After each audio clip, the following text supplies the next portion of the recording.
Hello and welcome back to my channel. That still feels so weird to say. I am so used to utilizing TikTok to the absolute max when it comes to their time limit, so I feel like this is probably a little bit more of an appropriate place for me to leave my extensive yapping to, or try to at least. I know we're basically halfway through January at this point, but I thought we could still go through the 7 books that I read throughout the month of December. Overall, I think December was a really solid reading month. I read a mix of thrillers, fantasy, romantasy, even a little cozy romance. We had a good variety. So get yourself a drink, get yourself a snack, sit down. I'm not going to do that because that involves going downstairs and then coming back up. And to be quite honest, I don't want to do that because I'm lazy and it's hot and I'm lazy. Anyway, let's go through everything that I read throughout the month of December. I will give a brief spoiler-free synopsis as well as my thoughts and overall ratings.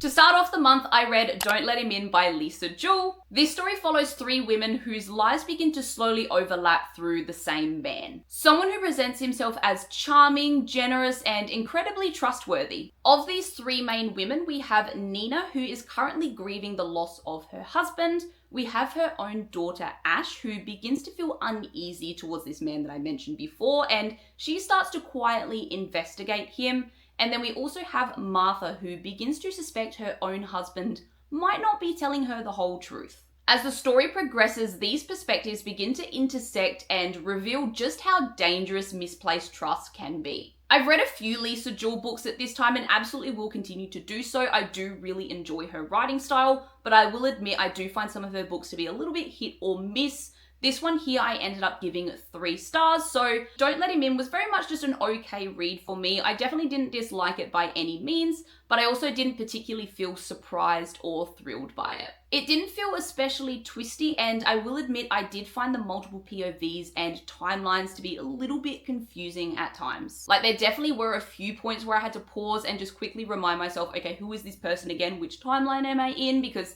like I said, sometimes it was just that it felt like there was a little bit too much happening. Some themes, particularly surrounding the toxic relationships and paranoia, did feel a little bit repetitive at times, and I also found the ending felt quite rushed in comparison to the rest of the story. I think one thing I would have loved from this is just getting a little bit more of an understanding and insight into the antagonist and their motivations in the end. Despite all of this though, it was the type of book that I found myself wanting to read. Like, I was intrigued by the story and to see where it went. So not bad, but not my favorite. Next up we have The Crimson Moth by Kristen Ciccarelli, also known as Heartless Hunter.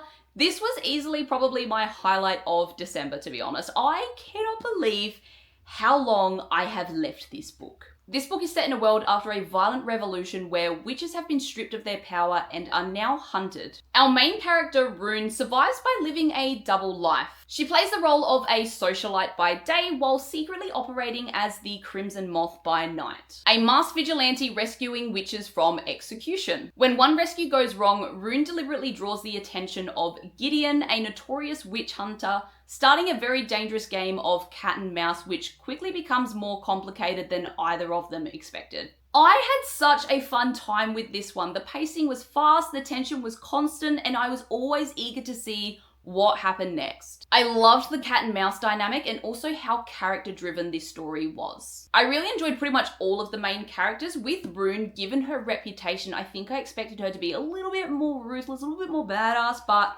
that's okay. With that said, I still found her very compelling and very easy to root for. Overall, I ended up giving this book 4.5 stars. Definitely a great one to include for the end of the year. Following on from that, of course, I had to pick up The Rebel Witch, which is book 2 and the conclusion to the Crimson Moth duology. Now, I don't want to give a synopsis of this one, obviously just because I don't want to spoil anything for anyone who, say, hasn't read book 1 just yet. All I'll say though is that, obviously, it follows on from book 1.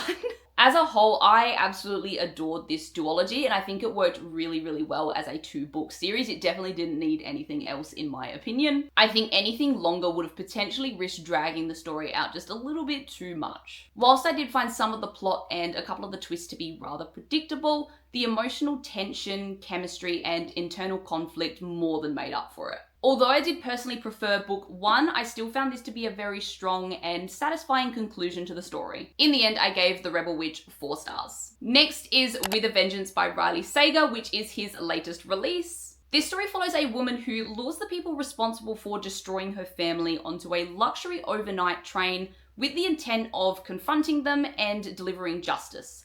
That is, until someone else begins unaliving the passengers. Trapped on a train with no stops, she's forced to protect the very people she hates most, whilst trying to uncover who the killer is. Very similarly to Lisa Jewell, I do also find Riley Sager to be a little bit hit or miss, but again, I will still always continue to read his work because I do enjoy his writing style. Reading the blurb of this book, I absolutely loved the synopsis. I also really enjoyed the whole train setting, but unfortunately, I don't think the execution fully worked for me. The mystery itself was quite predictable, and the characters honestly were probably the weakest part for me. They all felt quite flat and very one-dimensional. There were also a few moments throughout that didn't make a whole lot of sense when you really think about it, and I think those there did kind of pull me out of the story at times. In the end, I ended up giving this book 2.5 stars. The next book I read was Tress of the Emerald Sea by Brandon Sanderson. I have been well overdue to jump back into some form of the world of Brandon Sanderson, so I am very excited that I finally got to this. This story follows Tress, a quiet girl living on a small island surrounded by deadly spore-filled seas instead of water.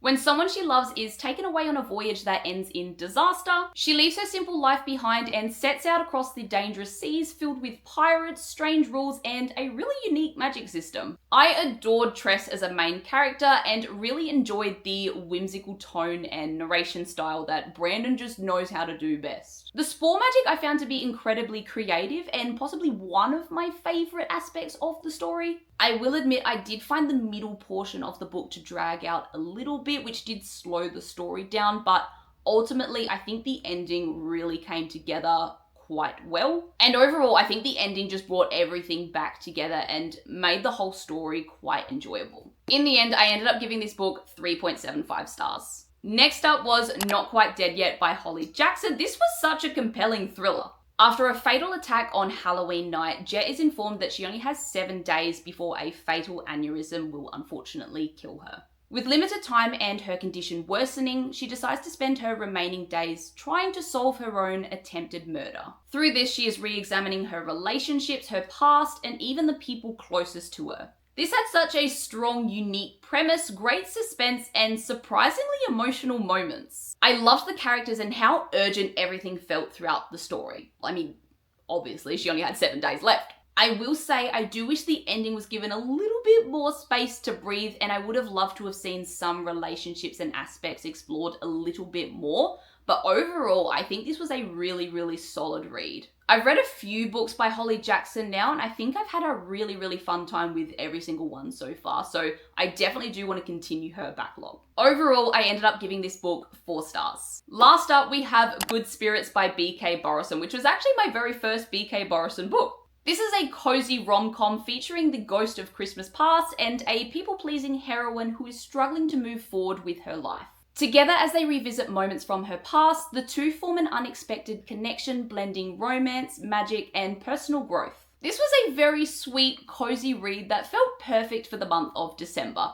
Although in saying that, we have summer here in December over in Australia, so it didn't quite have the wintry vibes like that we have here, but it felt perfect for Christmas. I think one of my absolute favourite aspects of this book was the character development. I really, really enjoyed seeing that in both, but particularly our main female character. Whilst this story didn't completely sweep me off my feet by any means, I still found it to be rather charming, comforting, and just a great overall seasonal read. I was kind of between 3.75 and 4 stars, but I think I would give this 4 stars.